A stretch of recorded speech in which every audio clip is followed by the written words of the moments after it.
अगर मैं आपसे कहूं कि एक दिन पूरा ब्रह्मांड खत्म हो जाएगा, न पृथ्वी बचेगी, न सूरज, न तारे, यहां तक कि समय भी शायद रुक जाएगा।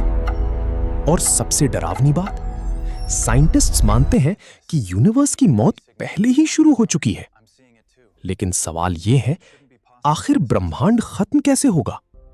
क्या सब कुछ बर्फ की तरह जम जाएगा, या फिर पूरा यूनिवर्स एक आग के गोले में फट जाएगा? आज हम जानेंगे the end of the universe. आज से लगभग 13.8 बिलियन साल पहले एक एक्सप्लोजन हुआ। उसे हम कहते हैं बिग बैंग। उस एक पल में स्पेस, टाइम, मैटर सब कुछ पैदा हुआ। धीरे धीरे गैलेक्सीज बनी, तारे बने, प्लैनेट्स बने और अरबों साल बाद हम। लेकिन यूनिवर्स सिर्फ बना नहीं, वो लगातार एक्सपैंड भी हो रहा है।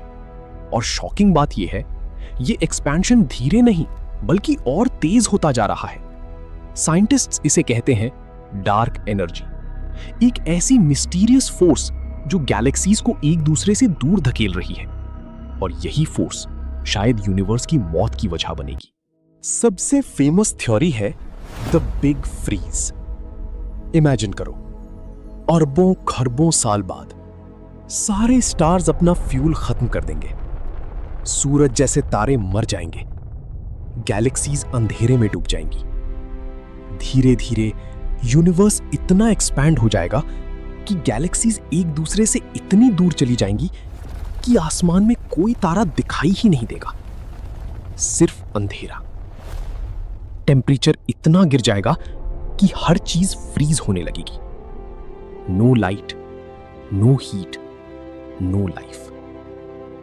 यहां तक कि ब्लैक होल्स भी हमेशा के लिए नहीं बचेंगे। साइंटिस्ट स्टीफन हॉकिंग के अनुसार ब्लैक होल्स भी धीरे धीरे एनर्जी लूज करते हैं। इसे कहा जाता है हॉकिंग रेडिएशन। और अनइमेजिनेबल समय के बाद ब्लैक होल्स भी इवेपोरेट हो जाएंगे। फिर क्या बचेगा? बस खाली space, cooled, silent, dead universe. इसे ही कहा जाता है the heat death of the universe.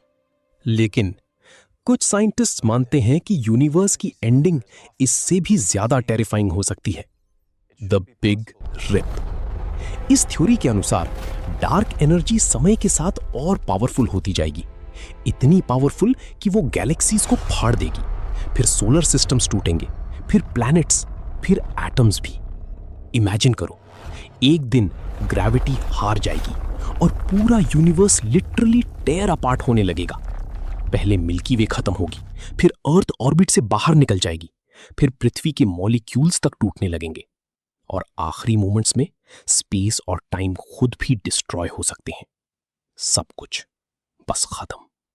अब सुनिए तीसरी थ्योरी, द बिग क्रंच। कुछ साइंटिस्ट्स मानते हैं कि यूनिवर्स हमेशा एक्सपैंड नहीं करेगा। एक समय के बाद ग्रेविटी एक्सपेंशन को रोक देगी और फिर पूरा यूनिवर्स वापस सिकुड़ना शुरू करेगा। गैलेक्सीज एक दूसरे से टकराएंगी, टेम्परेचर अरबों डिग्रीज तक पहुंच जाएगा और आखिर में पूरा यूनिवर्स कंप्रेस होकर एक टाइनी पॉइंट बन जाएगा, एग्जैक्टली वैसे ही जैसे बिग बैंग से पहले था।